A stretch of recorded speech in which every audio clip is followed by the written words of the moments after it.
question, isn't it? And it's certainly going to be happening more and more.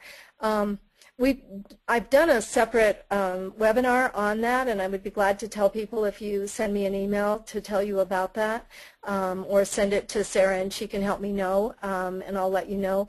I think one of the first things is you need to emphasize even more what the engagement rules are with each other. Be sure that everyone knows what are we expecting of one another when we do come together.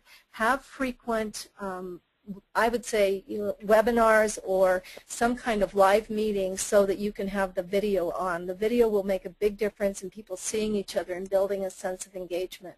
If at all possible, when they first get together, have a meeting when they are together in person and they get a chance to build some ways of understanding each other and then work on it from there. So those are some of the first tips, but let me tell you, it is harder to be a virtual team leader than to have people who are right there in front of you. So be sure that all of that does get worked with.